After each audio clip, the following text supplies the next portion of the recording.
All right, everybody. Welcome back. Hopefully everything's working. We'll get started here in a little bit. So we'll be going back into the bubble underwater type stuff that we were doing yesterday. Hopefully finishing it, getting everything looking better. Bubbles, RH2, good to see you. You're twisting up some rigs stuff on Twitter. Is it looking pretty cool? Brando, how's it going? Yeah, so we'll get started in a little bit. We'll be just kind of polishing and trying to fix up the projectile bullet trail, like bubble, underwater air bubble effect. Fixin' comp. It's a very apropos name. That's what I probably will end up doing with the bubbles. I saw, I don't know if Jeff is in here right now, but he was doing some pretty cool, picking up on with the recreating the VOD, or just recreating what I was going over yesterday. He was getting some good, like, readable motion. So I think that was one of the big things that Jeff, happy sub day, happy Sunday. Your results are pretty cool. You got like really nice form kind of here, right here, like directionality, and these bubbly things are pretty cool. I think with the secondary like particulates you were talking about adding, it should look pretty cool. Yeah, and then I think Vegan Nuts, I don't know if he's in here, but his stuff from the Friday Cool Zone things were looking pretty cool. Like this is a pretty nice frame. Interesting where you like start to see the silhouette of the original shape, but then also the tears originating. This one's pretty cool too. And then the last one he did was just really cool with like very nice texture. Could be like lava or asphalt or something like that. So almost ready to get started. I'd also went in and did one more render of this skull stuff.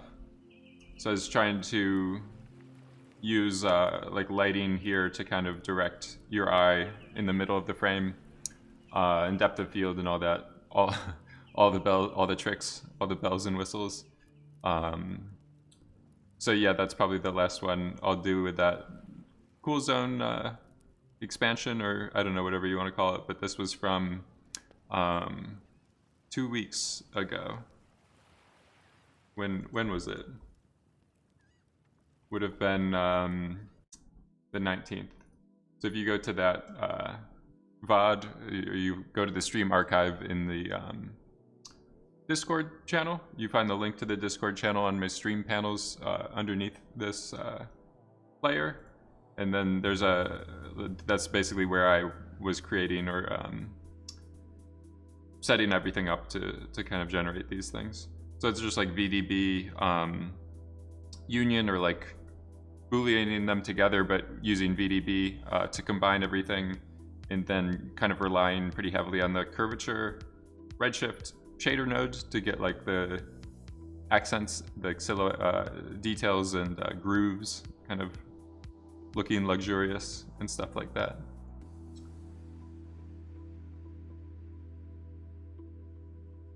All right, so we'll get, let me see.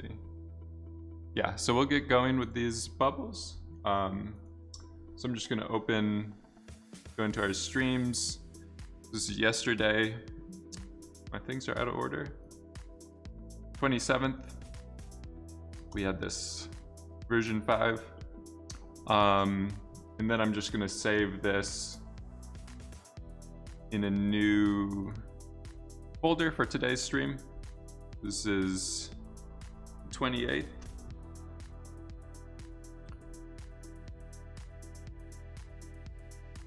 So this, I'm just gonna start at version 6. We'll just keep kind of iterating or going up from there. So I guess we'll just kind of start walking through stuff as people get in here. So we were doing a grid just at the top. This is like kind of our ocean surface or whatever. And just doing normals to get the direction of the surface. These are our source particles. Like this is, if you imagine where the projectile breaks through the water surface, and it would begin emitting air or bubbles or whatever it is.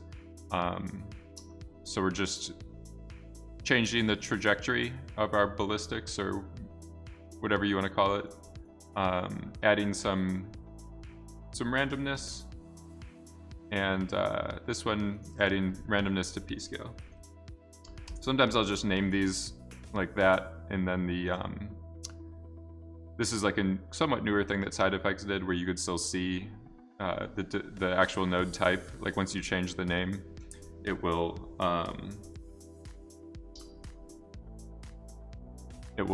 put the like description or whatever above it.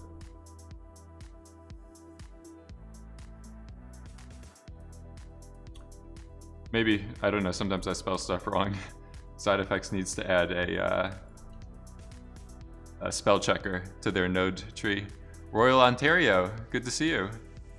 And then this one we were just sorting by Z to do like a left or right to left kind of effect. So this is our visualization of the trail, of the lines. I was thinking this P scale is basically setting the distance. Sometimes if I'm really like, whoops, not that one. Oh no. So sometimes I'll use these comments, edit comment, and show comment in Network Editor. And then you can expand even more if you want to like add detailed notes and stuff to people. So this will be like set the distance that the projectile travels. So this P scale we're using to basically just set the length of these lines that we're copying onto them.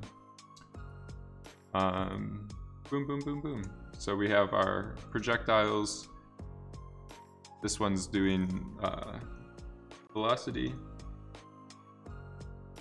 And then this one we're just thresholding only the moving points, only the ones that have like vertical velocity above a certain threshold is kept or used as an emission source.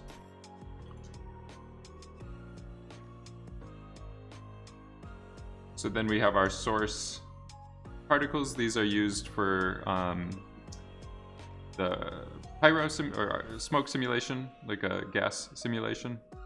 I was thinking a little bit. I remember someone in the, I'll just save this again. We did some commenting and stuff like that. Someone in the stream yesterday was talking about having like little spheres or bullet-shaped things moving through the water. I think that might be nice to set up. I'm just trying to think of the best way to do this.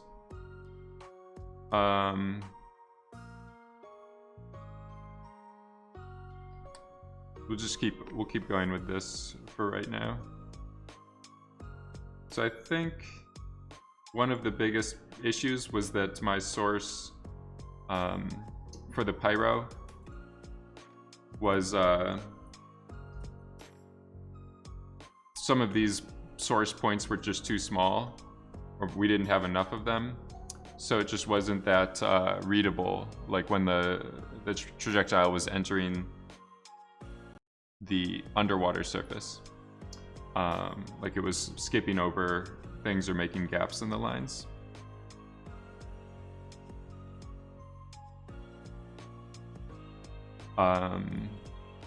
So I think the best way to fix that, we just were a little bit too aggressive with our ramps and stuff like that.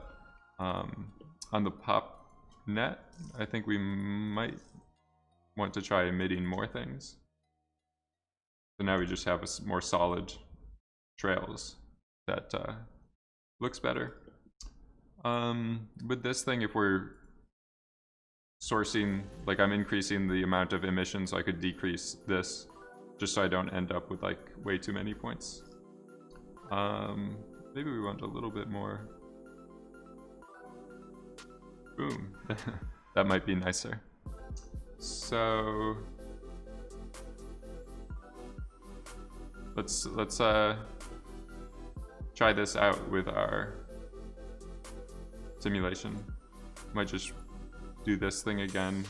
This was updating our domain bounding box or whatever. We were doing something with the trail node to basically say, look at every possible position of the particles, and then set up the bounding box based off of that. So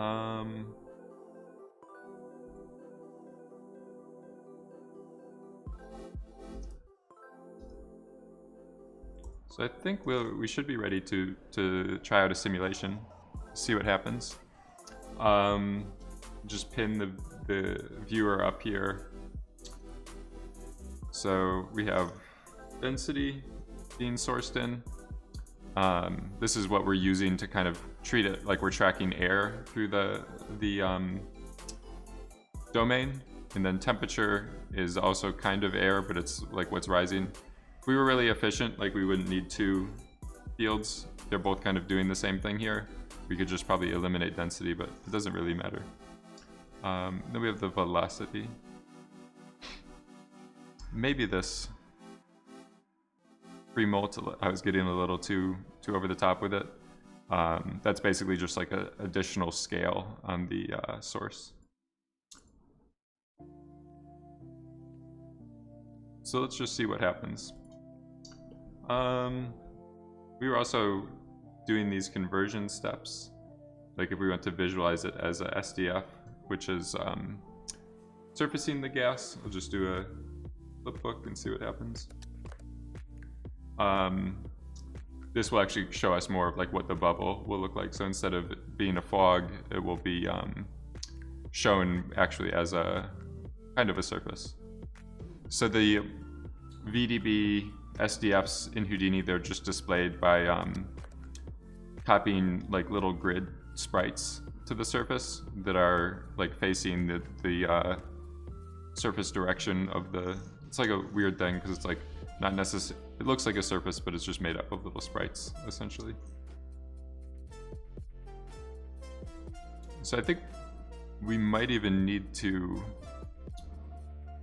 It's looking better. I think we're definitely getting the directionality now and filling in like the missing structure areas of our lines. I think we still have just too much directional velocity now. So let's go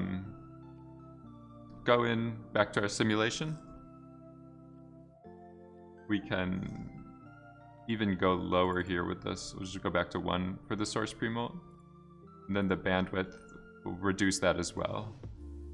So the bandwidth is basically telling the velocity source particles to be treated larger than the actual like air that we're emitting. So it's basically just making a greater force as well.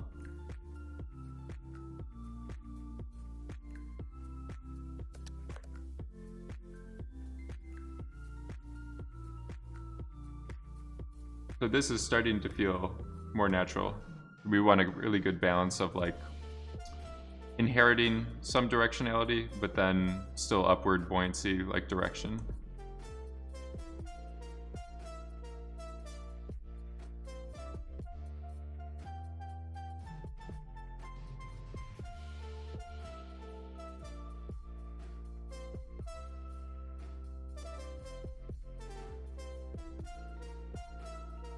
We might want maybe like smaller particles even. We're getting too much.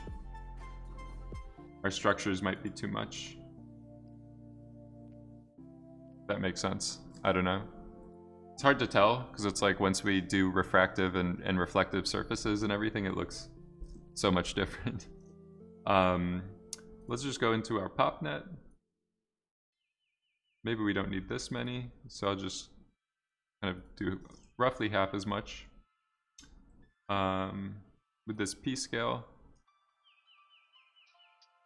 maybe our maximum is 0.04 and our minimum is 0.075.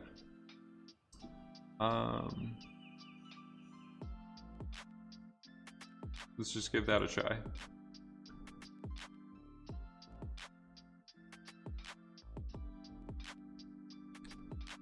So this way we have just skinnier kind of lines, and there is a little bit more, some gaps that we're introducing, just with those basic kind of modifications to our source particles.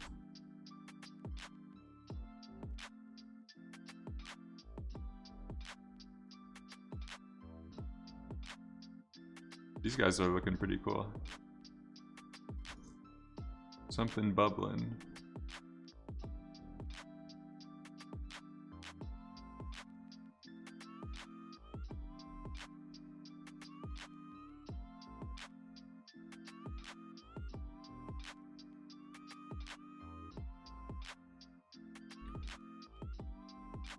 So we might still want some more directionality in our simulation. Like these bubbles seem to be going up a little bit too quickly.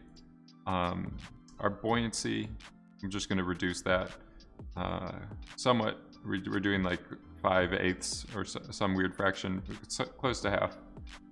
With the velocity source, like inherent source momentum, we'll do 4 times as much as that. So we do a couple things to try to preserve this direction for a longer period of time before bubbles go up. One factor is reducing the buoyancy. That's for like underwater fluids, you could think of that as like the density. I don't know, like the amount of air. It's basically just an upward force that gets applied by the amount of air that we have. And then doing that source pre-molt will just increase the amount of velocity that gets injected or inherited into our simulation. So you can see now we have a little bit more forward rolling bubbles before they transition to like the buoyancy or the just upwards momentum takes over. This is looking pretty good. What do you think? Reminds me of the D-Day sequence, Saving Private Ryan. Yeah, I think a lot of movies have this kind of effects. It's pretty cool. I don't. One of the thank you, Jeff. Yeah, it's looking just a little bit more realistic, I guess. It wasn't. Trying to think of my favorite movies that have this kind of sequence in it, like the Italian Job, the remake from 10 years ago or 15 years ago or something, when Ed Norton turns on all the thieves and they're in the car underwater with like, they still have the tanks with them from stealing the safe, and Edward Norton and his guys are like, let me see if we can find it. Edward Norton and his guys are like shooting at them just randomly through the like ice.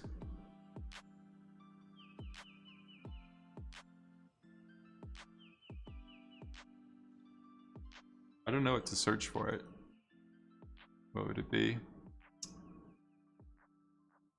Stuff might be like our turbulence might be too high. We'll let it keep simulating for right now. But I'm thinking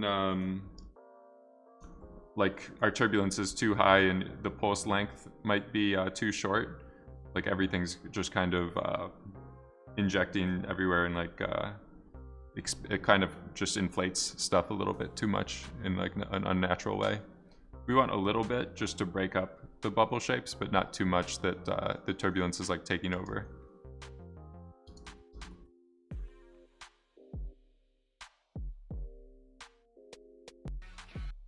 All right, so let's make that change.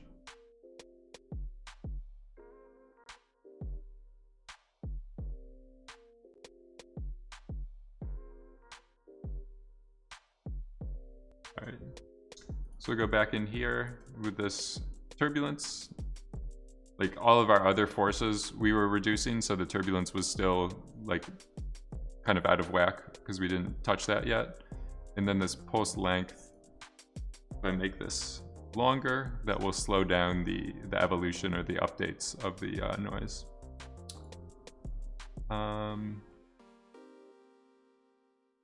We should be good. Let's take a look.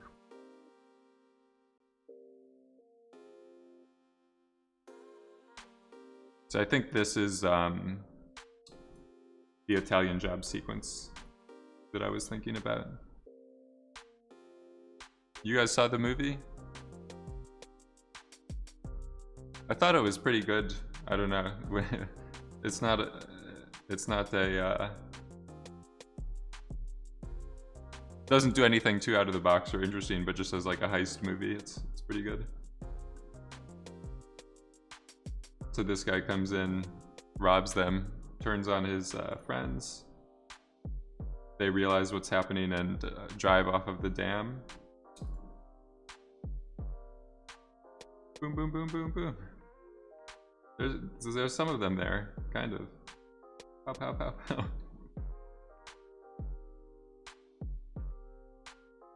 So we're kind of doing some stuff like that. There they are. That was some good ones.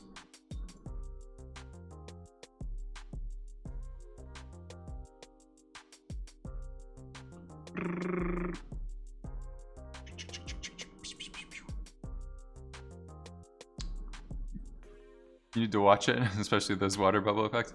Yeah, I mean, it's just the opening of it that has these, like the first 20 minutes of it has some pretty cool boat. There's like a boat chase scene through the canals, the Venice canals, and that's pretty cool. The first 20 minutes is really nice, and then the rest of it doesn't really have any water bubble effects, but still, I don't know, it's a pretty cool movie, I think. So now it's better.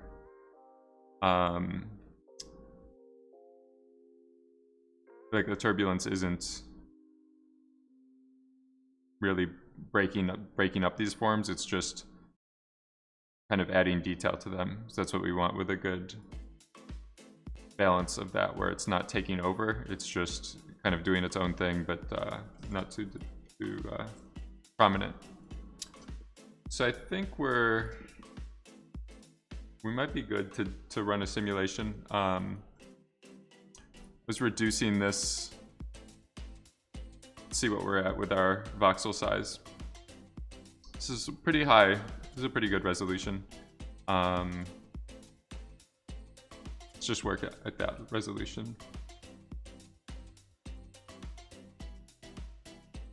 Oof. Doesn't want to let me do that.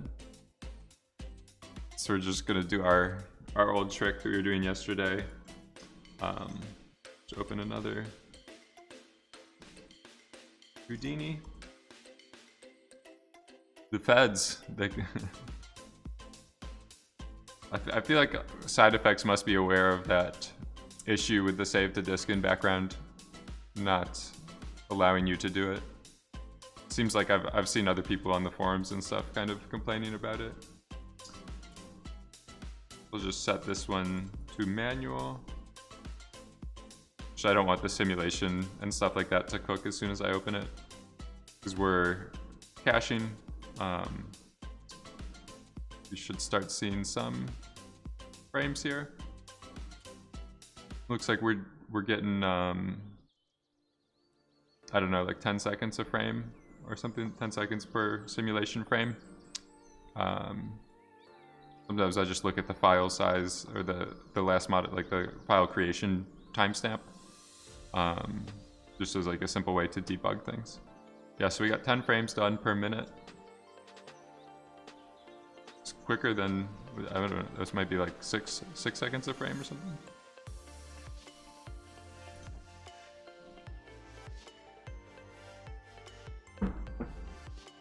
So we'll check it out here. One thing I was thinking is like, later on in the simulation, it looked like we were getting perhaps a bit too bulky, like with our shapes or our structures. It's something where we might want to render it and see what's going on. Like once we have refractions and stuff, it might look good because you just don't, it wouldn't be as bright. Like our silhouette or just our shape would be different. But we can also play around with this ISO value, and that will kind of choose, it's like a dilate or erode function with the VDBs, where it's basically like inflate or deflate, like just how big or small our bubbles will be.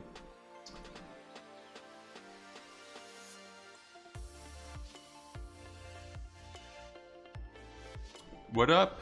Long Walk the Fan. How's it going?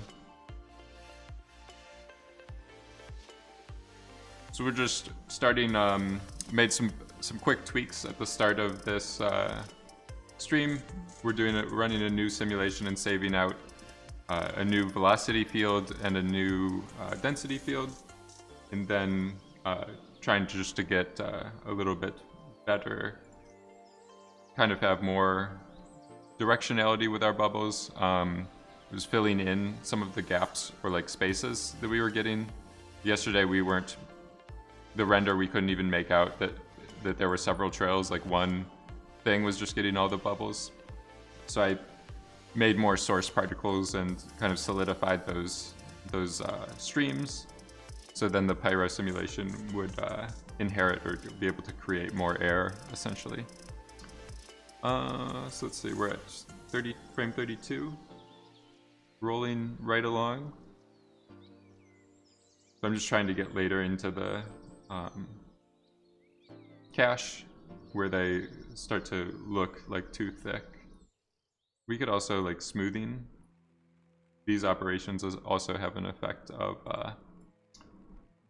making things look a bit smaller. This might be okay. So this one we're getting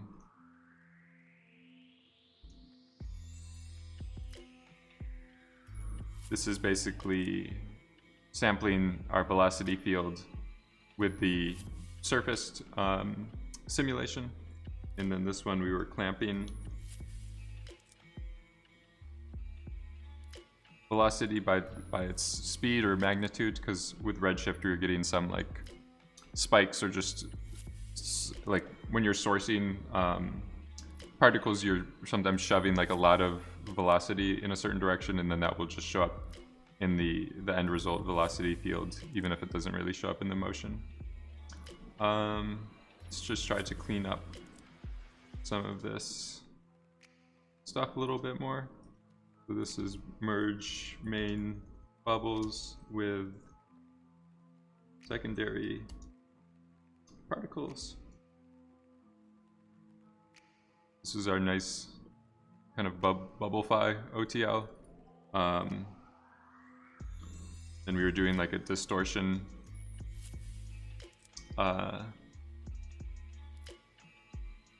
with noise to kind of fake the flow of the bubbles, like they're floating up, deforming as they travel.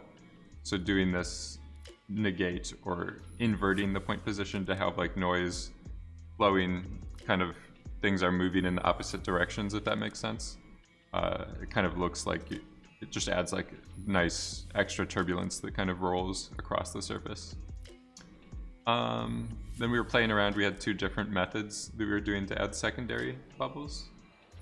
I think we could try those out and see what happens. So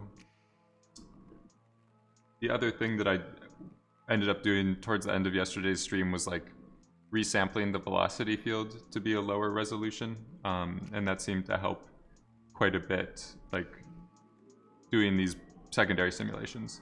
A lot of times with the resulting velocity field, you don't need all the like resolution or detail that it has.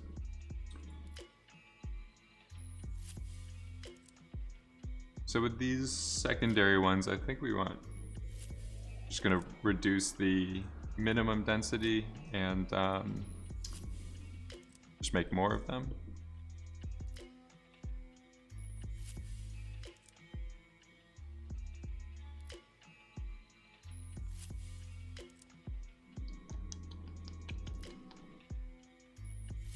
Uh-oh. Something's flickering. We did something wrong. You think it was nice, the glimmering? It's like a sparkle effect or something. So I think one of the things we need is this. Maybe I shouldn't be using this seed attribute. So I need a consistent ID, which this SOP solver isn't. Yeah, I mean, it's kind of randomizing. Like, basically, we're never assigning a consistent ID to these particles. So I think this guy's deleting the ones that were outside of the domain. We just do our noise before we delete points. Then we'll basically have a consistent point count, which doesn't change. So that's all that we had to do to fix that flickering. Cyber, how's it going? You, you didn't miss too much. I made some quick tweaks at the start that kind of seemed to improve a lot of this motion and stuff like that. I think maybe even some ones beyond that. So we're just, you missed everything. So we're just waiting for my simulation. I think it just finished. Might be able to do like a quick flipbook. These VDB operations get a little bit slow.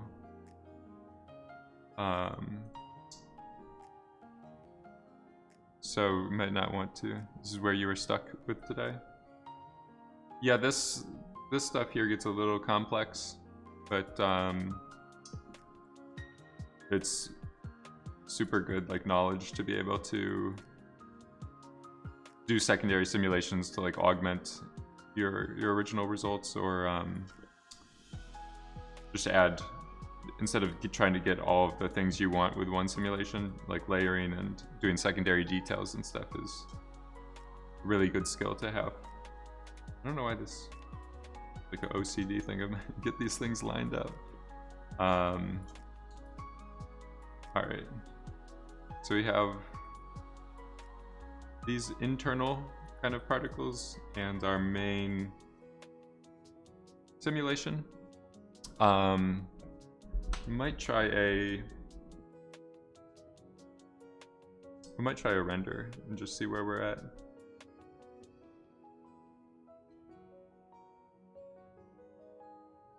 It's very hard to tell without seeing like the actual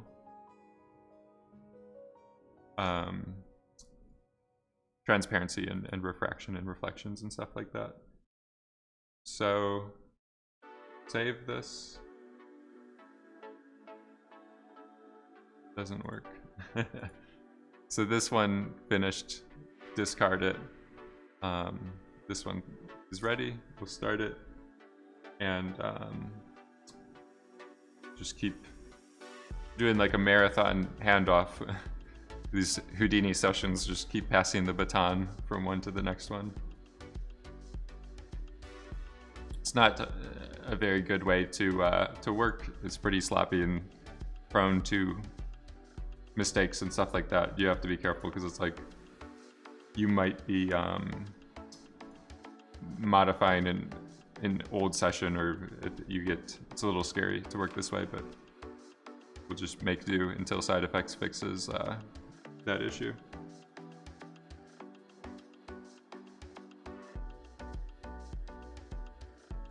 So this cache right now is our surface, like our render cache. It has all of the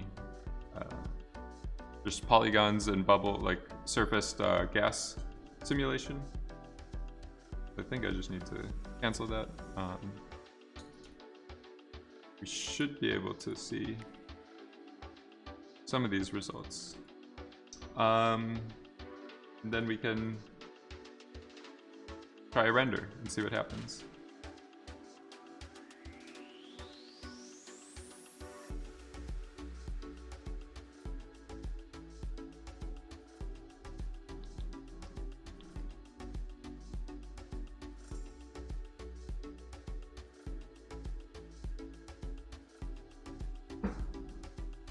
How? I think it's looking pretty good with the fog. Yeah, I think it's looking pretty good. Maybe we want to play around with our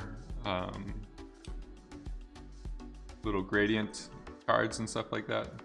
So I had one thing that I was putting underneath everything to get some highlights and specular hits and stuff like that. Time to sell bubble stock photos to PepsiCo. The man versus machine stuff that they did for Pepsi was amazing.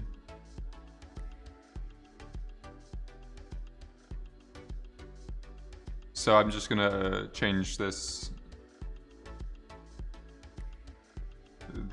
ramp around a little bit, maybe just get more of a reflection and things like that. One of the things that I was saying yesterday, I kind of blew through a lot of stuff, but like one thing we might want to do with these cards, instead of using a paper material, you might want to turn off like all shading and then just blast things into emission. So we're basically just using these like constant cards.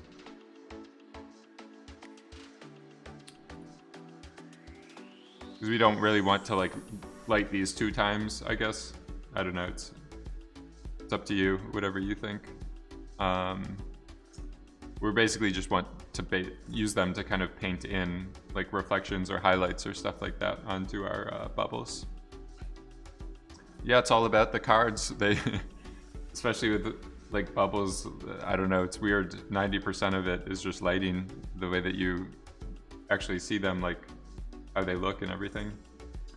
I think we want more internal bubbles, maybe.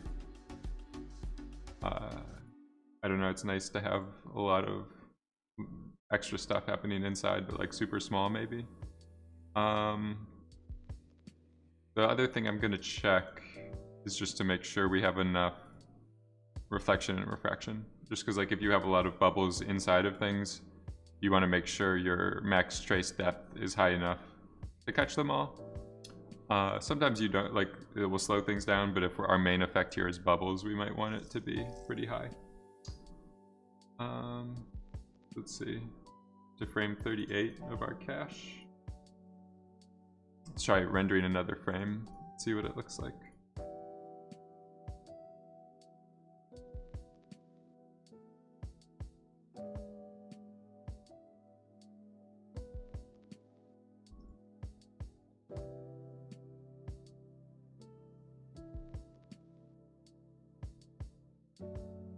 Amazing.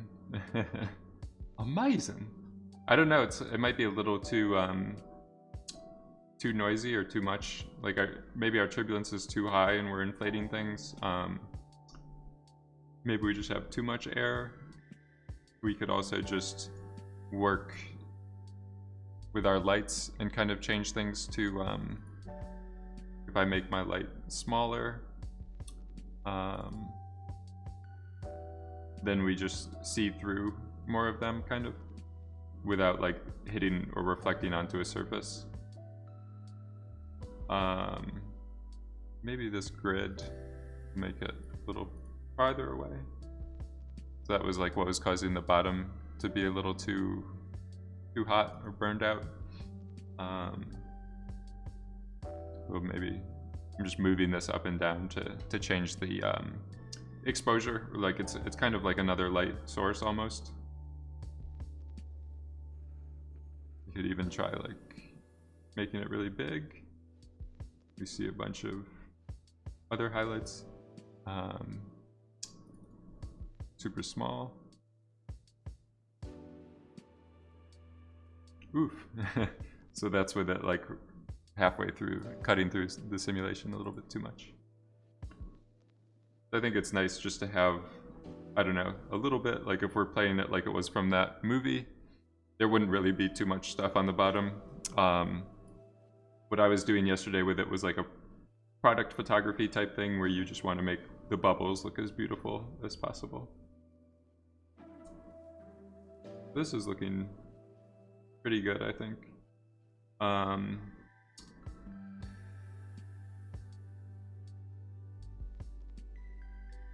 Yeah, this stuff is nice.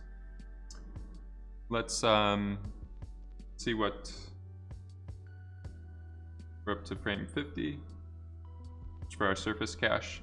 So if I was at a actual facility, could run these kind of things on the farm, like this stuff isn't a simulation, so you could batch it out to 10 different machines and have this kind of process, instead of taking like 7 or 10 minutes, you could have it take 1 or 2 minutes and still be working while everything's going, but just blasting things out guerrilla style, just remote freelance style.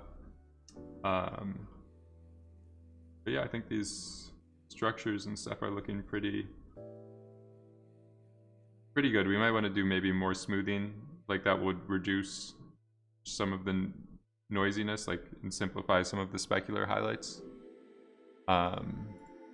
We'll take a look at this thing for inspiration reference. So this was the Man vs. Machine Pepsi commercial that I was talking about. Fantastic bubble effects. They nailed like so many different aspects of it. Some of it might be actual photography, like that stuff splashing up. I think this is, I don't know, it could all be CG. This kind of shot right here is kind of what we're doing. The can materialization, yeah, it's amazing. I don't know how much of it is, it might all be CG. Like, I don't know how much of it is a flame artist, like, making masks and stuff. It looks like it's all done in CG, which is pretty cool. But yeah, it looks like they're like layering the different materials on. Like they have this label that they're doing kind of just like specular component is being shown, and then maybe diffuse or like whatever the underlying paint. You might be just fading a layer in comp, but they're doing like you don't see the spec hit at the top until the soda flings around or whatever. I mean, it's a little bit more than just a crossfade. There's probably some paint work in comp or something. Just one guy hand painting all the different specular, all the different render components, and it turned out really cool. Yeah, and then this opening thing with like the distortion is really nice. So we aren't all the way there yet, but we're in a good shape here. Each glint. It's back to the Disney hand animation of crown splashes and stuff like that. So I think I'm gonna do a few more tweaks here to just our post simulation process. So these guys over here are just our visualization nodes. Motion blur will knock down some of that high frequency detail. I think I have motion blur. I'm doing all the steps, and I've done. I don't know if it's just not. Maybe I need to ratchet up my shutter time or something. I'm just doing half shutter length. But what I've done is tried this. Just delete. Whoop, this is the wrong. This is the wrong material. So what I was trying before was deleting the bubble material and then just rendering it gray shaded to do kind of like a motion blur check. And it looks like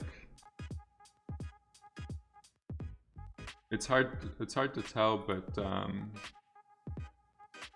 like it looks like there's some motion blur.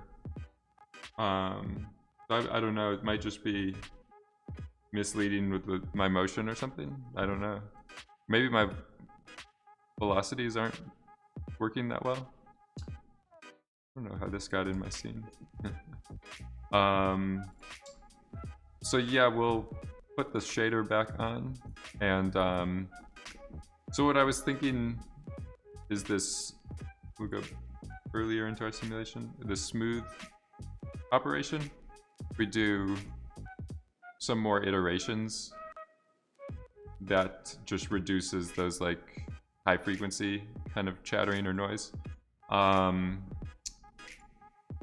If we want to, like, we could increase that ISO value setting. You see, it's just a very subtle thing, but it carves away a little bit of the structure. And I'm thinking we want a lot more secondary bubbles.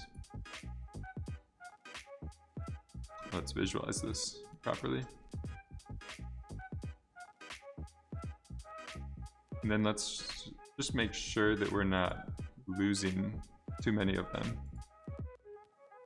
Some of these operations I'm doing, I'm just... Yeah, I think we're getting all of them. We might want maybe our lower limit. Just make that a bit higher. So we can still read.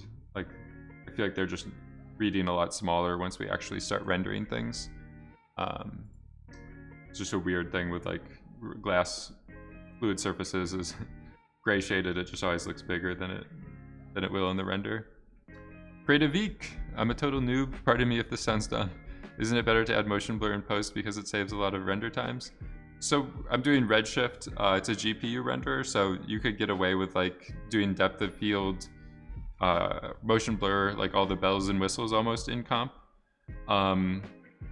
You can do the motion blur afterwards, but I think with Redshift it's a cheat code. I like Redshift a lot because I'm kind of doing everything. Like we even have these post controls. Like this is kind of your Nuke script or After Effects comp or whatever. Like basically if you're, I mean it depends the pipeline you're in and stuff like that, but I'm just working as like a guerrilla freelancer, like on my own. There's no one else that I'm passing the elements or layers along to. So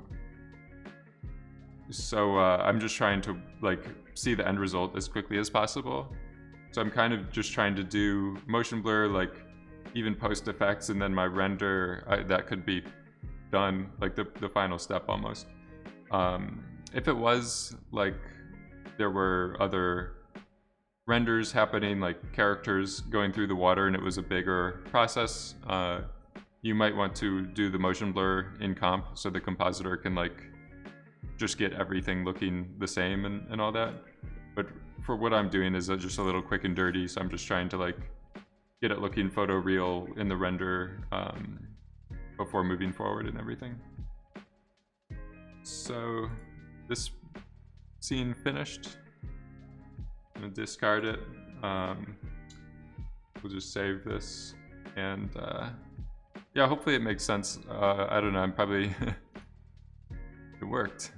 Some of the things I'm doing is maybe sloppy and not good, but like some of the stuff that I do for these streams is not how it would work if I was at working on like at a facility for a big thing, because there's like other people involved in the process, and there's just more steps to revision and iteration, and like you go a little slower because you're trying to like, I don't know, address notes, and you have to converse with a lot of people and stuff. Yeah, rendered motion blur is cleaner. Traditionally with like older renderers that were slower, or just CPU renderers, like if you rendered out the RSMB, the Real Smart Motion Blur vectors, and then you did your motion blur in comp, that would kind of have the same effect as a denoising. So that would be a nice thing to do, because you would just render, like you don't need to render motion blur, so that saves you some time, and then you can get away with a little higher noise threshold, and that saves you some time. But with Octane and Redshift and all the GPU renders, you could just do whatever you want. Render each subframe. I've thought about that sometimes, like if you really want to simulate how a real camera works, you render like 120 frames per second and then like O-flow them together or something, like you just average them together. It'd be fun as like a hobby, like experiment project, but it's not that practical to do in real life. So what happened here? We have frame 16 is done, up to frame 16.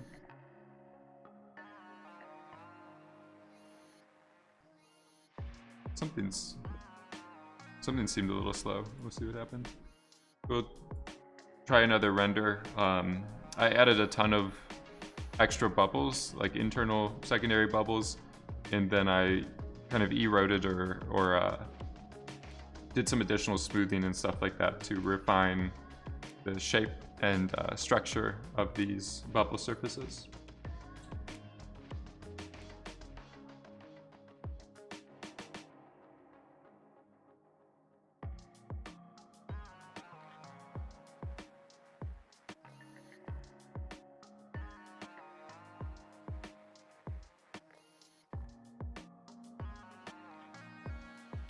I'll try this maybe render region tool,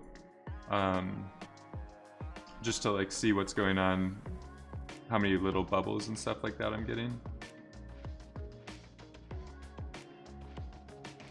Because there should be a ton of little guys inside of this stuff, so I don't know if it's just like a noise ray tracing, like the progressive render will take a few seconds to kind of resolve that stuff. And now that we've like simplified this form overall, I think we can make our light bigger again, just to get broader highlights. Might even go up in the intensity. So intensity and exposure are linked in a similar way, but exposure is like a real camera, like it's like going up or down a stop, where this is a little more weird to use. That's why you end up with like really high numbers. I think this is where'd my region go? I think this is looking a little bit nicer, kind of cleaning up these specular hits. We'll see what happens. We might it might get too much stuff happening after it progresses enough. Like once these forms expand and start to explode and stuff, like we might just end up with too much things happening. But we'll try it. We're up to frame 27.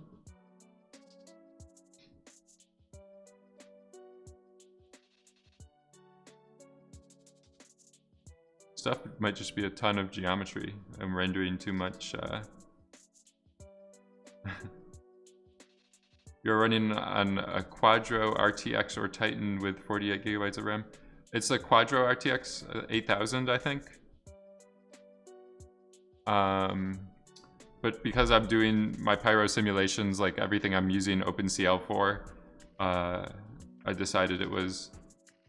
And you're rendering with just that GPU? Yeah, I am right now.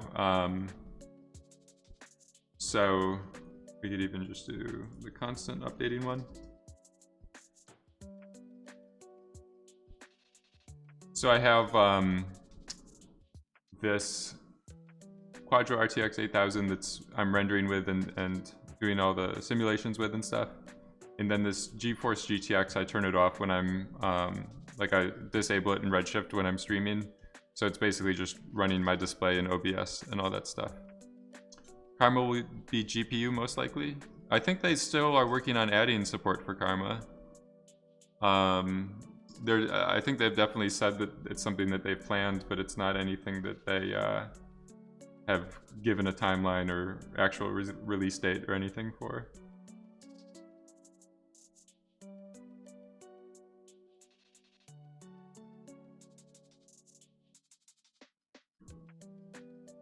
It would be nice if Karma becomes GPU, or eventually Redshift, you can use it in the Solaris viewer. Maybe that will be sooner than Karma being GPU. But then I can work like all just in one viewport, kind of more similar to Clarice. Like Clarice is a lighting layout. I don't know, it's a newer tool that's pretty good that you can do all the different like lighting interactively in the viewport, and it works pretty fast. One thing I might do with this advanced tab with Redshift is like a shadow opacity. It's not really realistic. I mean, like the caustics don't happen in the renderer, so nothing really happens. But like sometimes with water, CG water, it just gets overly bright because there's no caustics stuff happening. So if you just add some shadow opacity, that will reduce the light as it's going through things. If we're physically like properly doing it, some caustic effects should be like focusing the light back and making more of it, but you just kind of have to fake things this way. I might have too many bubbles inside of things too, I don't know.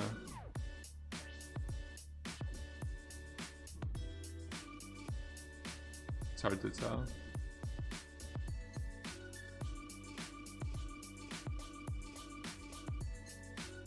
You can use Redshift and Lops, I believe. Yes, you can use Redshift and Lops. You have to set up a bunch of environment variables and like stuff right now. So I'm holding off on doing it for a little bit, and I think it might be a little bit buggy as well. But you can, and it's something, that's why I'm saying like soon we'll be able to do it. So I think soon it will be like properly rolled into the plugin, and we won't have to change extra settings and like install extra stuff into certain folders and things like that. There was the same thing when Redshift released optics. Like at the start of their optics rollout, when it was like a year or two ago with the NVIDIA denoiser, you would have to like make extra environment variables and extra DLL files or SO files, whatever operating system you're doing.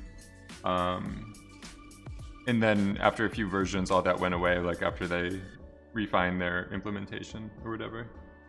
So I'm thinking that will happen with their Lops stuff, and I'm just waiting on that. So maybe this light, it might just be a little too bright, too big.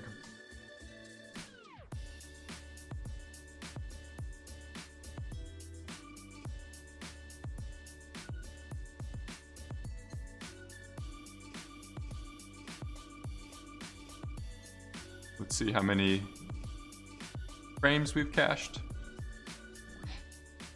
Up to 41. Like this stuff, I feel like doing water and fluid effects, it's always slower to surface the simulation than it is to actually simulate it. It's kind of frustrating, or it always ends up being that way, even especially doing like big ocean effects and stuff like that. But I think we're looking pretty good now. So we're up to we're close to like frame 41, I think. Let me see. No, not up to 44 yet. We'll just try render frame 42. Give that a go.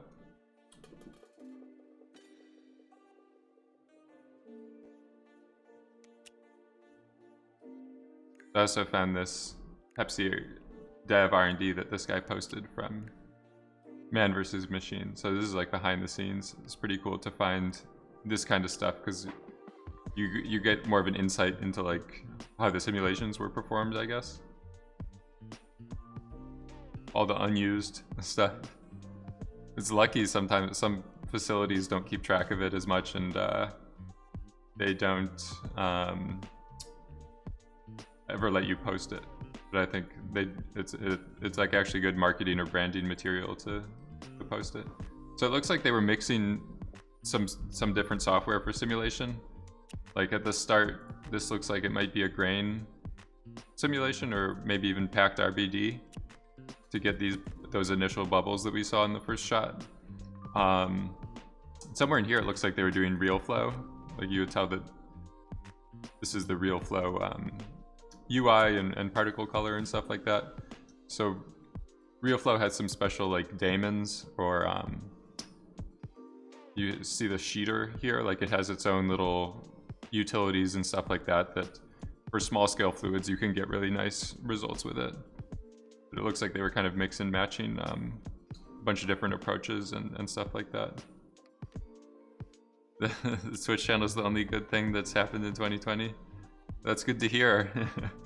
Yeah, it's not a lot of good stuff has happened in the last few years. Wow. Yes, I think it's pretty good. I don't know if we need I don't know, it might be time to do another test render with the whole sequence. We're up to frame 52. Just progress there and do another test render and see what happened.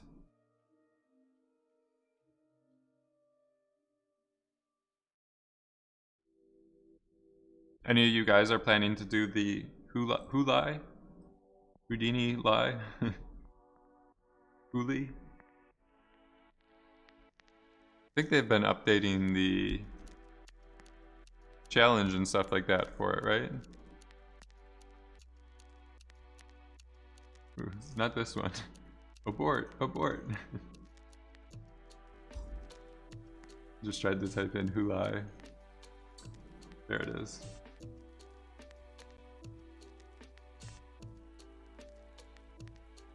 I think they were updating the rules maybe, like clarifying whether you could use third-party renderers and stuff like that. It's a little sus. You have to unrestricted use and distribution of any submission. Be careful with that. This is pretty good right here. We might have too many little bubbles, but I don't know, it might look pretty cool. We'll see what happens with that. Eventually we might want to expand our domain or make a surface to the ocean or something, like refracting things. You're debating right now. I thought it was mantra only, which makes it difficult for me. Yeah, I'm not sure if they I think like internally they're still nailing down the rules and stuff like that. I don't know if they've said, like originally people didn't know what license, but I think they've clarified that you can use even the apprentice, like any license to submit things. I don't think that they've really clarified yet on which renderer or anything like that you can use. It also makes it a little bit difficult. It seems like basically the only thing you can use externally is a texture map. All geometry in motion must be created in Houdini. Like, I don't know, it'd be cool to be able to use 3D models and stuff like that at least.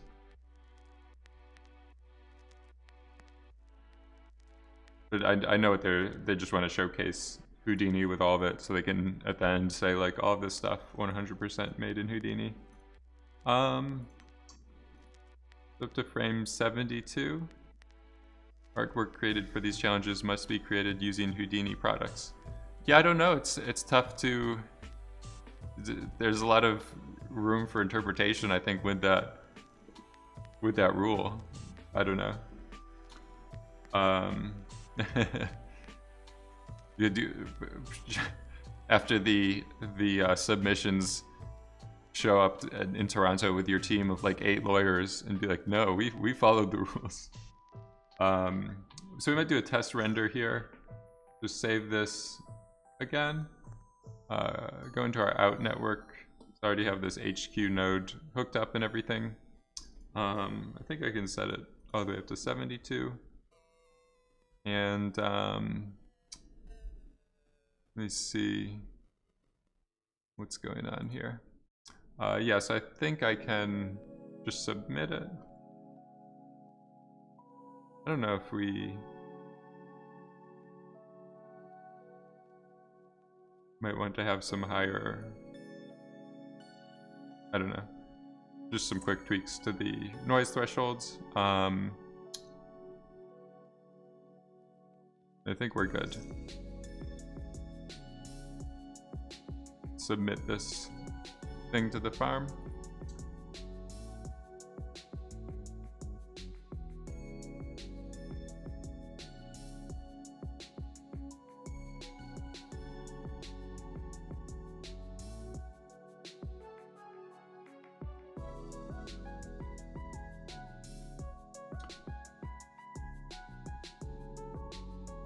No, I'm not using Grid Market. This is all just controlling local machines and stuff. So I had an extra computer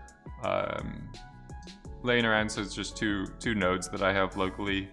I think it's just like 3 GPUs between the 2 nodes, so it's not that much faster, but it's a good, it just allows me the flexibility if I want to add more machines to, like right now it's just using the 1 machine. There was something else that I was running that I'm pausing for right now. Can like speed it up too if it's gonna take a while, so I'll just reschedule that. Did it happen? Maybe I just need to cancel. So then I should at least get my other computer. Ooh, 1 failed. We'll get it back. Yeah, so now I have my other computer helping out. But it just speeds things up a little bit. You could do like geometry, like save out geometry or run simulations and stuff using HQ, and it gives you a little bit of a speed boost. This comes with Houdini, like you could install it for free. So it's just a nice thing if you're working locally. You need to add a bunch of like render power in a pinch. You can do it that way. So I guess we'll try to take a look at this stuff. It's not going to be that far along, but we'll just start to open it up. Does the Indie license not work? Probably not on 2PC. The Indie license works. It does. That's what I'm using for HQ. And then I think I don't know if like with all the Indie licenses, I think you get unlimited batch, like Houdini engine licenses. So I'm using that on the other computer because I don't have it hooked. I don't use the GUI, or I don't have it hooked up to a monitor or anything like that. So I don't know if I'm. I mean, I'm not making money off of this really. I'm just doing the streams. So just begging to install it. Yeah, I don't know. I don't remember where the email was or whatever. I don't know if I can find it.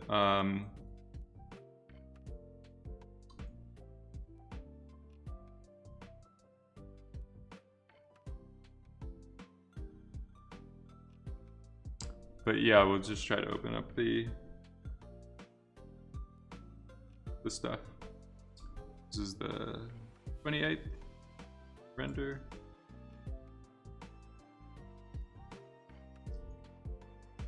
Let me see.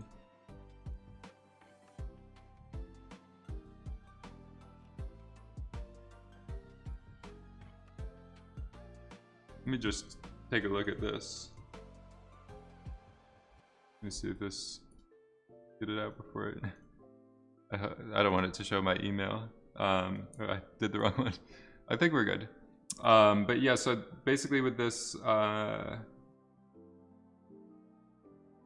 don't know where it was. Maybe it's not on this machine or something. I just did the vegan nuts. How's it going? I showed your grain R&D stuff earlier today. It looked pretty good.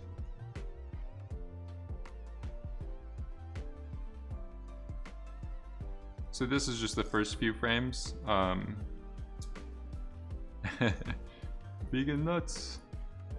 But it's looking pretty good. We just made some changes here to inherit more of the velocity. That was the main issue we had last time. And then I was also just tweaking my emissions so that we would have bigger trails. Like that was the other big problem, was that our last render, let me see if I can open it up.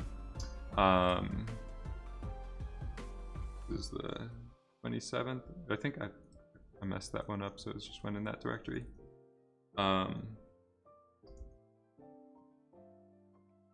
That change was needed. Yeah, it was that was the few main issues, was like the reading the trails, you couldn't really understand what was going on. It just looked like things were popping underwater or something. So I basically made more source particles into my pyro simulation. So that was just producing more air eventually. I think some of my source particles in this version were too small. So I increased the P scale to always be a little bit bigger. Like if you have source particles when you're doing the gas particle to field that are smaller than your voxel size, it will just give it a really low value, or it basically will have an effect like it's just not being used. So I just increased that minimum amount on my ramp. And then I was tweaking like the overall forces. So reduced buoyancy, reduced turbulence, and increased the like inherited velocity attribute or direction. So what that did was just elongate the time that things are moving in this direction before they start moving up. So like this time, my buoyancy was at like 125 or something, so things are just immediately like shooting straight up. And then I think I went down to like 45 or something, so it just is a slower transition from going the direction things are going to floating up, essentially. Yeah. So your Sunday recap. So yeah, this one's going, maybe I shouldn't have messed around with my noise and trace threshold and stuff. I didn't expect all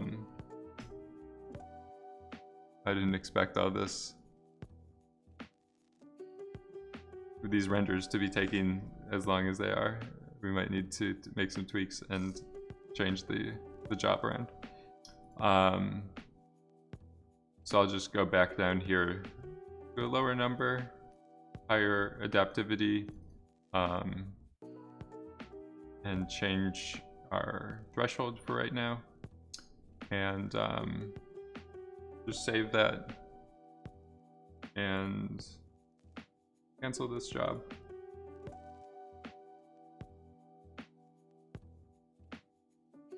Resubmit. So this way we should be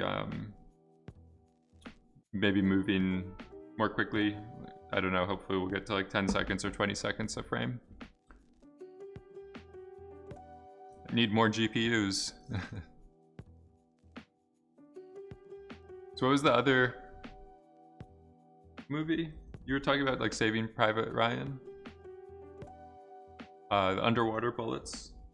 You're looking at some references from the Italian Job earlier today. It was pretty cool.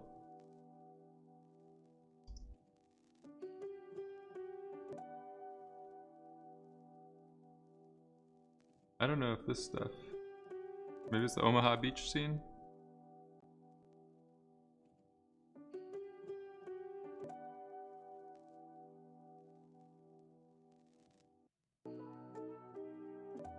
I feel like there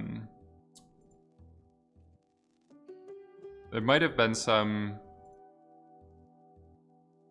of these effects in like one of the Born Identity things.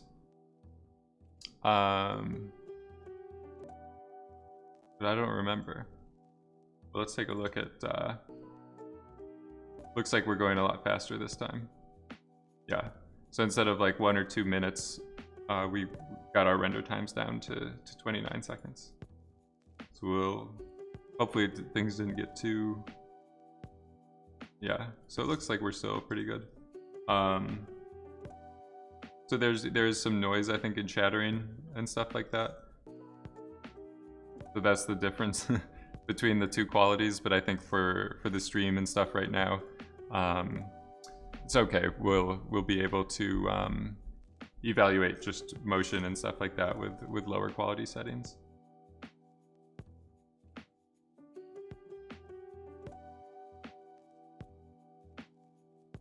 So you guys think we're doing a pretty good job with the lighting?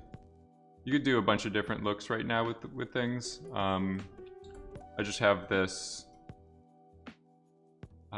oval shaped circle stretched out above my tank to try to get nice definition of the bubbles on the tops of them. And then I have this smaller gradient, or it's like a constant shader, emissive shader assigned to it. Pretty far down, like this is the bottom of the tank. People were noticing earlier that it's all about the lighting cards and the reflective surfaces and stuff like that when it comes to bubbles. So I don't know, any small tweak you make looks pretty drastic in the renders and everything like that. But yeah, you could do a bunch of different styles and stuff like that with just moving things around. Like I was trying the gradient, like this card behind everything yesterday. We might play around with it again. I don't know, it just wasn't, it was looking a little bit weird. This is like if you're doing a photo shoot for like a luxury product, you might do that, but for a film thing we might want like some murky atmosphere. Like you could do that with this volume contribution scale, and then adding the fog on the redshift rough, you could get pretty interesting like absorption or color attenuation when the light goes through the water. Like pretend like we're underwater essentially. So we're close to a minute a frame. Still pretty good. God rays. Let's take another look at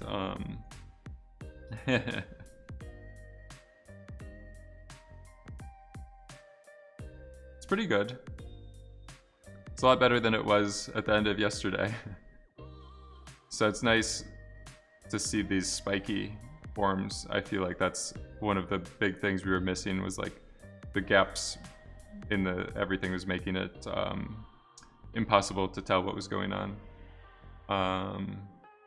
Yeah, and then the other thing was that main change that I did was more inherited velocity or source velocity to get the inherited motion to read better, and then reduce buoyancy to have it take longer for things to go from this direction to that direction, and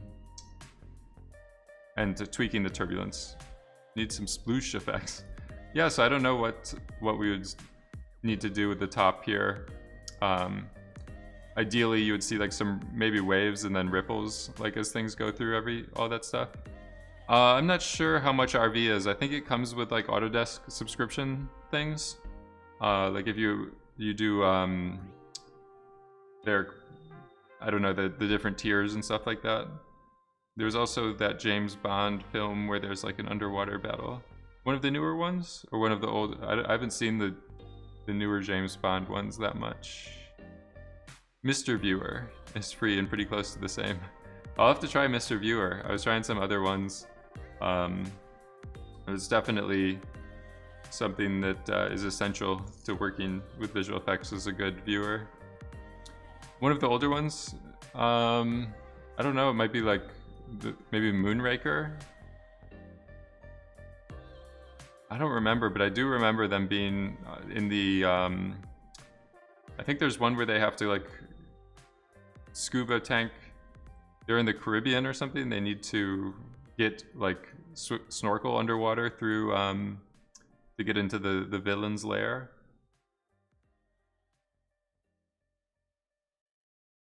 Thunderball. So I'm thinking one thing we might want is like, just as a timing standpoint, is to space these things out a little bit more.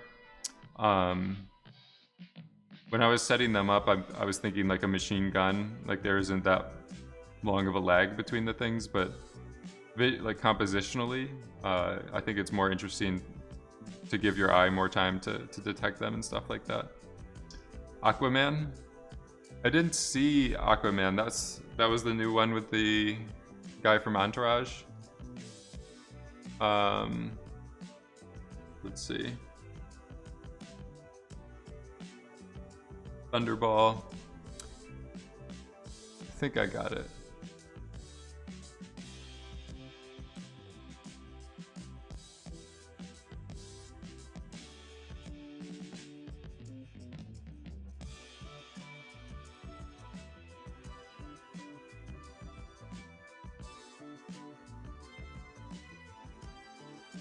This guy's bombing. This is the one where they're up on the San Francisco, the Golden Gate Bridge, right? At one point of it. Just move this over.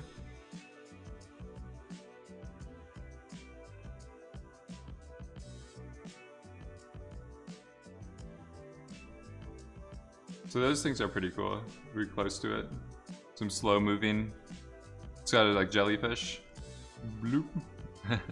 Some really good bubbles. These guys, when people fall in, it's really cool. It's very, very similar to like a gas simulation.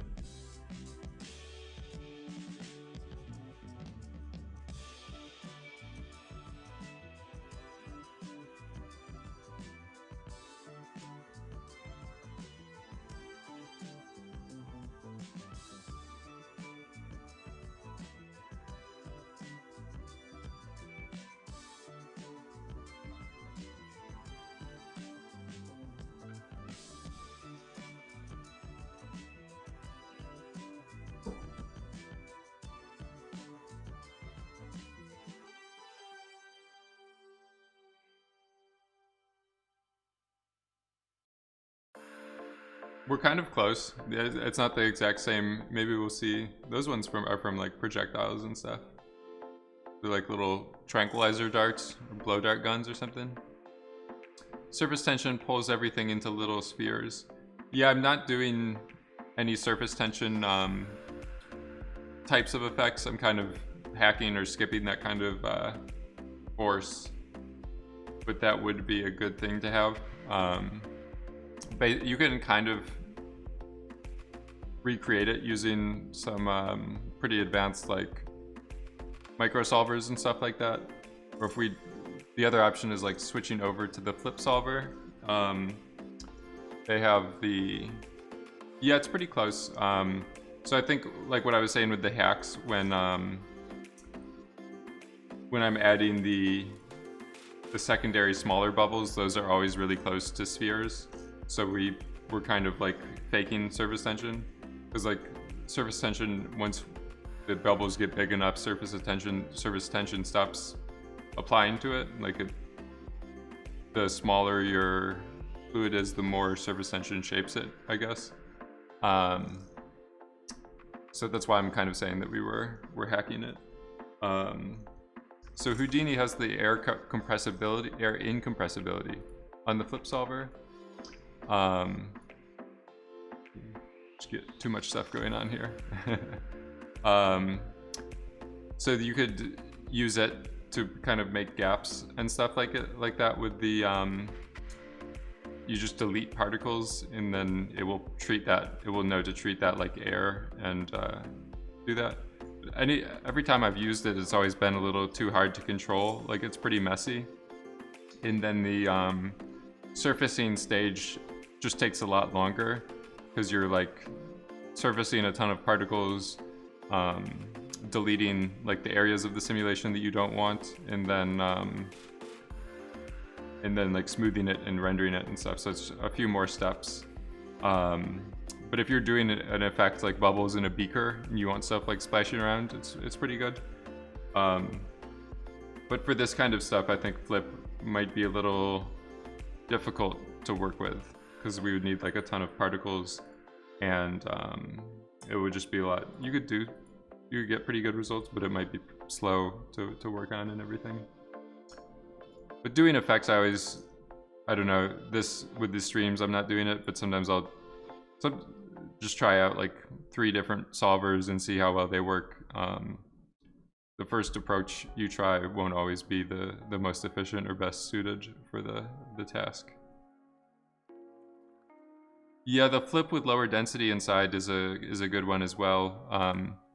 The one thing I've run into with that is like when you want really high quality results, like you really reduce the particle separation scale. I've always gotten weird, like the pressure solver starts injecting like really weird forces. I feel like it's kind of becomes unstable or something. I don't know if I'm doing something wrong on my end or what, but it does work very well for simulating it.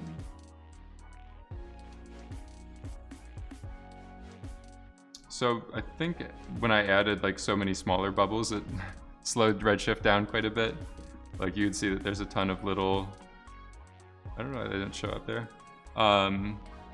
It's more energetic, yeah. So I think like my thickness of the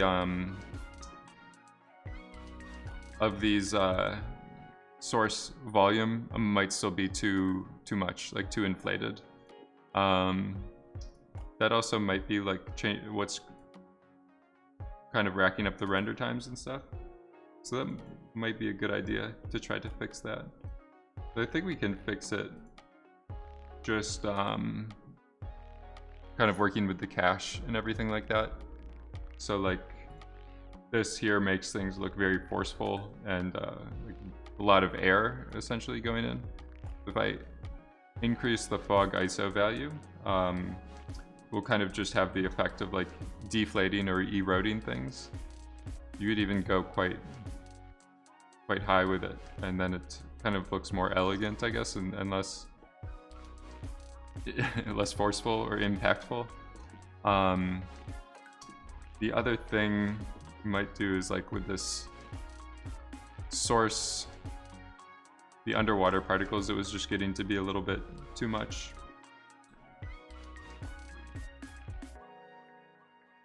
So I think, let's see right here, I feel like 4,000. But yeah, I think that was one thing. And another thing I think we can do is like a poly soup here. So that will just take, like if we go to a frame with bubbles, we do our post simulation bubble effects or fix to flip the inside and outside ones so that they're lined up properly. And then you can see we have like 3 million polygons with that. It might be too much. But this poly soup will put them all under one primitive, so it's a little efficient for rendering like a bunch of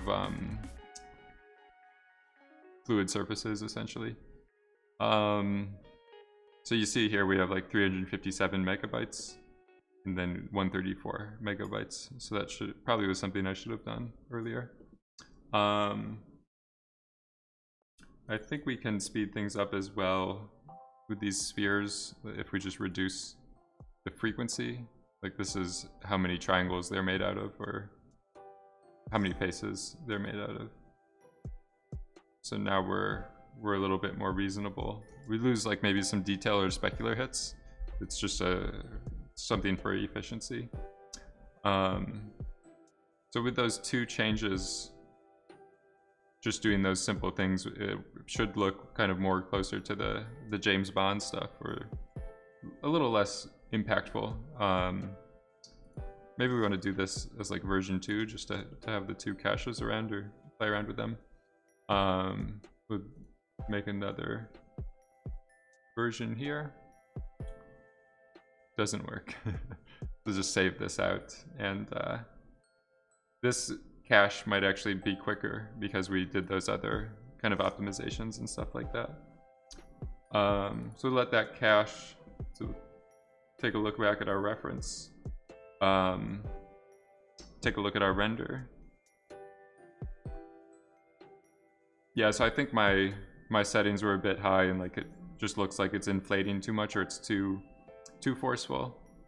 So I think that those changes we did should definitely help things.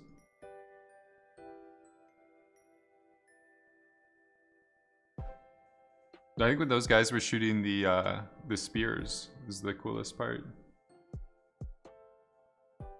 Boom.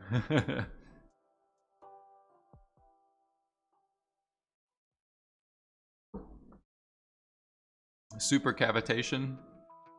You're talking about the fluid effect? I've seen like interesting posters and stuff with that. They are so rowdy in the water. Tell those tell those boys to settle down. Yeah, I don't know. This is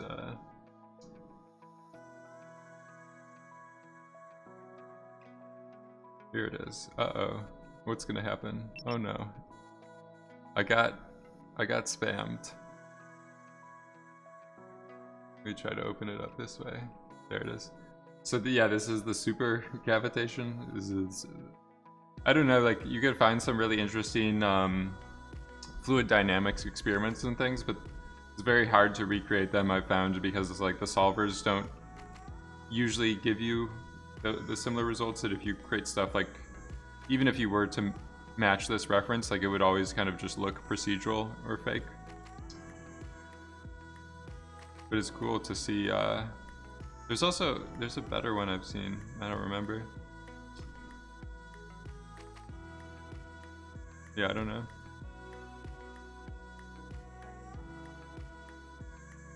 But yeah, I think we should be a lot better shape with this tweak that we made. Just making it look less forceful. Like, I think we just went too far initially. I just wanted to fill in these lines so badly that I went over the top and did all that stuff. 128 gigabytes of RAM is just not enough for Houdini. I don't know. I think it's enough. It's kind of like a good limiter or like governor on yourself. Basically, if you're doing above 128, you're kind of probably just doing too much. Humans don't have enough experience observing things moving a match 2+. Yeah, I think a lot of those fluid effects we just don't really see in real life too much, so it is always going to look a bit fake or supernatural or whatever. It's a good reference to look at those things for like spells and abstract effects, because then you could get away with like more of that motion. So our new surface cache is done. We still might have too many. I think I went over the top with the bubbles. We'll see what happens. So I'll just go back to my render job. Stop that one. And we'll just do it again. So I saved my HIP file into a new folder, so we should, or a new version, so we should have, I have it set up here so that they'll go to different directories based off of the file name. We're already getting, like the renders were looking pretty noisy, so I'm not gonna make the settings even lower. So we should be, these should be quicker because of the optimizations that I did to the surface cache. Like it's a lot less polygons and geometry for the renders to load, and it's just less surfaces for things to trace through. So I think not only things will look better, but our render times will be quicker. Yes, I don't know, like that's kind of what I was saying with the 128 gigabytes of RAM. Like if you're trying to do something and you're using more than that, like it might be time to rethink the approach that you're doing, or maybe there's other optimizations, like things that are far away from the camera. You can do like simulations with lower resolution for them or something. It depends a lot on what you're doing. Sometimes you just really need that much for what you're doing, but for the most part, I've found that when I hit too much RAM, it's just like I'm just doing too much. Whoops, it might have been I think that was the right version. So this is our new render. It's going along maybe a little bit faster, and this is the previous one. Too bubbly, too much, too much air, too much power. So we'll let this, should get a few more frames. Everything's happening a little bit more quickly. Just let it render, and I'm gonna get some water. I'll be right back.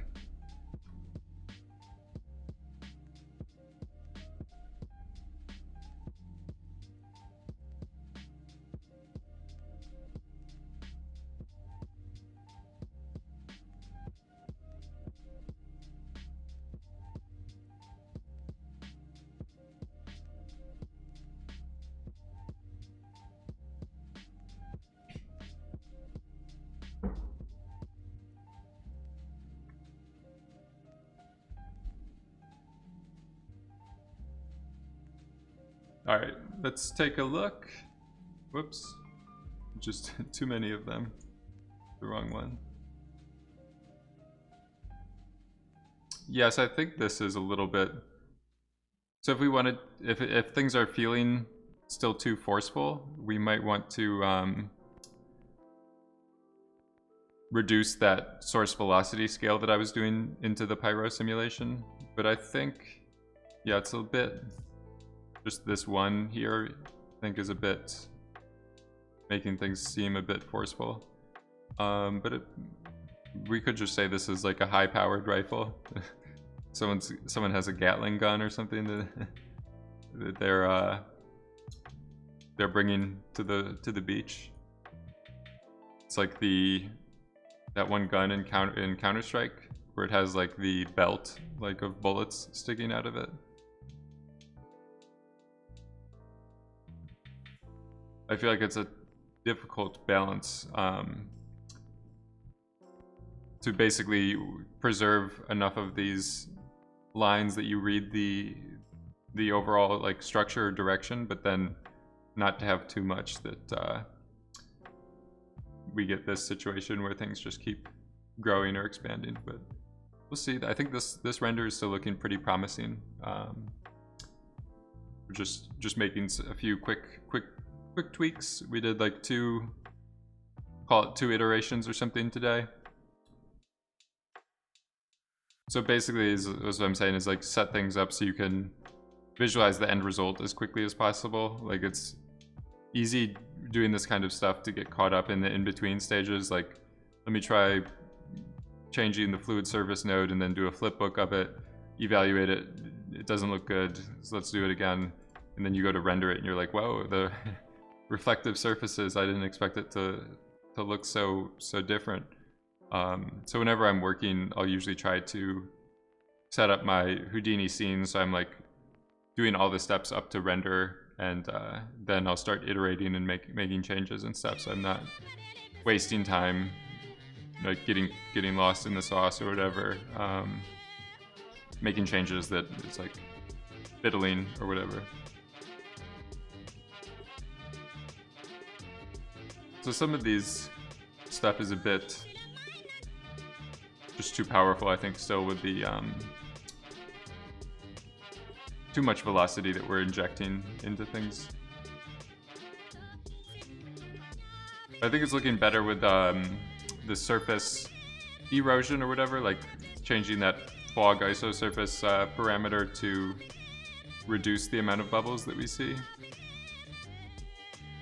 Our render times are just going up a little bit, like just as surfaces are occupying more pixels and stuff like that, things get a little bit slower. What do we have here? You think this is a really good mistake? You did that by mistake? This is your secret research you're doing here? So, you made this? Mistake? This is something you tried. I think it looks pretty good. When you started off in 3D? I think it looks pretty good. It's a lot better than most of the stuff that that I've seen doing like these types of advertising. It's always started off doing simulations. Yeah, it's always, that's a pretty cool transition. It's always really difficult. I always still struggle with it as well. Like when this explodes, or did that happen already?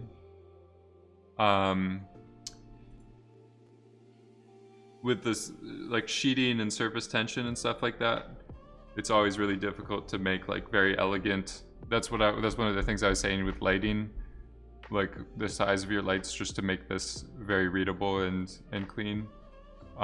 That's the only thing that really stands out to me, but like this thing right here is really nice. And the just lighting and droplets and stuff like that overall is really clean.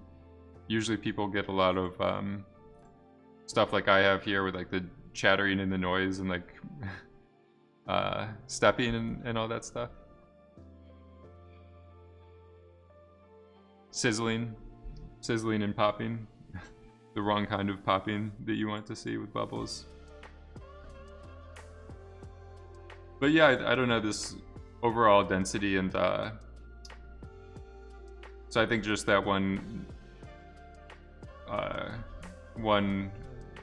realization about things just still being a bit too powerful or impactful still stands, I would say, with like the source velocity that we're doing, or the inherited momentum. But overall, I think we're a lot better now in terms of the overall amount of like bubbles that we're making. The amount of turbulence might be a little bit too high. So I just keep reopening this with this window because I'm like getting new frames into the buffer that have finished rendering. Yeah, and then this is kind of what I meant, like over here visually it looks like we have way too many bubbles, but then because our lighting, we're doing kind of like a minimal setup, we kind of need like more shapes than we actually can see. Someone was saying earlier, like the motion blur, like I think I have motion blur, it's very hard to tell. One other thing you can do with bubbles, like if things still look too crisp and sharp or hot, if you just add a little bit of blur in your reflection roughness, that will have the same effect as like saying everything is moving a little bit, like it just blurs all the highlights and reflections and stuff. I think you have to be really careful with it, otherwise things won't look like water anymore. Like it will look like a jelly or a cream or something. Maybe something like that. The other thing I wanted to maybe play around with is this dispersion. So like if we just look right here, we play around with this blurriness, and we might even make a region. This is a similar idea to motion blur or something like that. Once you blur it too much, that's what I'm saying, is like now it looks like a frosted glass or something. But if we go down to 0, everything looks very sharp, and maybe too sharp, because like CG things always will just look too sharp or too crisp. So we'll try something like that.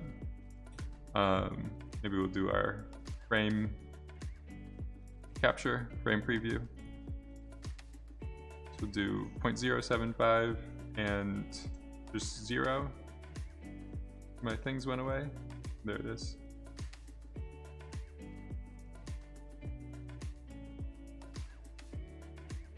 So with that extra roughness, I think we're picking up more bubbles. It's very subtle, and with the amount of like noise thresholding and stuff like that I'm doing, I should have let the noise like resolve for a longer period of time. That could be that cloud is too fluffy. Yeah, that's happened to me a lot. Going on walks and stuff, I've like walks with other effects artists, and people will point at the clouds and be like, the supervisor would never approve these clouds. Like a lot of the times you go outside and you're just like, they would never let this into a movie. But yeah, that's what we could do with the roughness. The dispersion was the other thing I was interested in playing around with. Like when you first set up the water material, I think it defaults to something close to like 55. I think with Redshift, like the higher you make this, the less actual effect that you see. The reason why I turn it off is because like once you have too many surfaces and things like that, it just introduces noise and increases render time for something that you want to be like super subtle. Like some people, for abstract glass surfaces and stuff, I think it's kind of a trend right now to really boost this, get like a chromatic effect and all that stuff. But yeah, ideally, like we would just want to see it super subtle. But it just will tend to add a lot of noise if you don't have enough time or like raise to resolve it. So you just turn it off until like maybe the very end or something. Maybe we'll try like 0.1 for this roughness.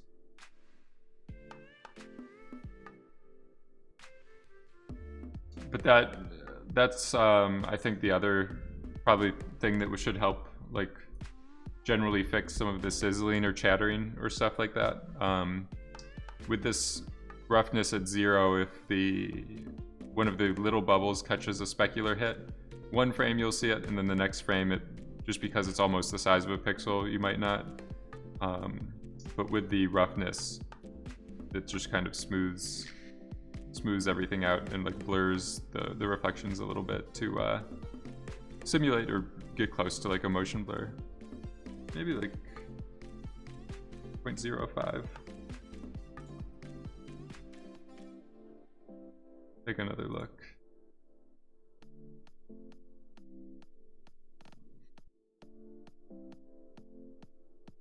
Yeah, so I think that's why we're getting a good amount of like sizzling or sparkling in our bubbles.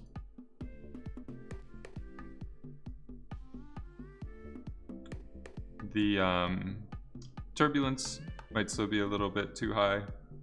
Ooh, baby. But it's pretty good progress. Let's see what this HQ is doing. So yeah, I have found even with like Redshift, like reflective surfaces, like breaking glass or bubbles, you still kind of get into, basically you always need more GPUs.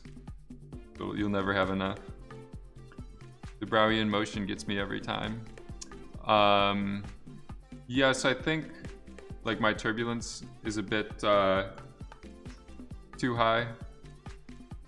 Some of these guys, like they shouldn't ever really be going sideways, but some of this stuff I think is working pretty well. Like this structure, seeing like 3 or 4 bulges in those. Some of this stuff is really good.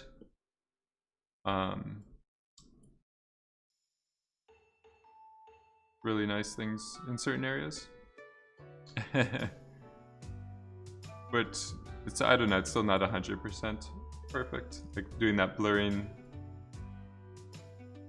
I think the main things that I would change would be the blurring of the slight blurring of the specular highlights. Less turbulence. Like the stuff here is all just going every direction. You want more consistent upwards motion. And then reducing my source velocity strength or scale, so it's just a little less like punching inherited motion. This thing is a bit weird with this stuff going like 2 different directions.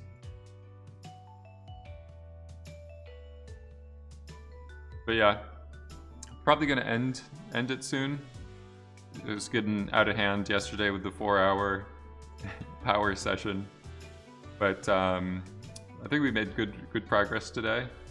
Just doing a couple iterations, a couple tweaks here and there. Some good feedback from the chat, some good comments, critiques.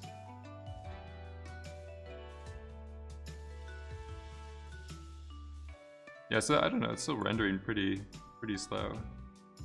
You could tell, I think some of these frames is where I was rendering locally at the same time, so it will slow down your renders on the farm. You're doing 2 things at once or whatever. Yeah, it looks good. Yeah, so I'll save the file. We'll put it in the stream archive of the Discord and all that stuff. Next one will be Wednesday, next stream. Hope you guys have a good end to your weekend, a good start to the week, and I'll see you Wednesday.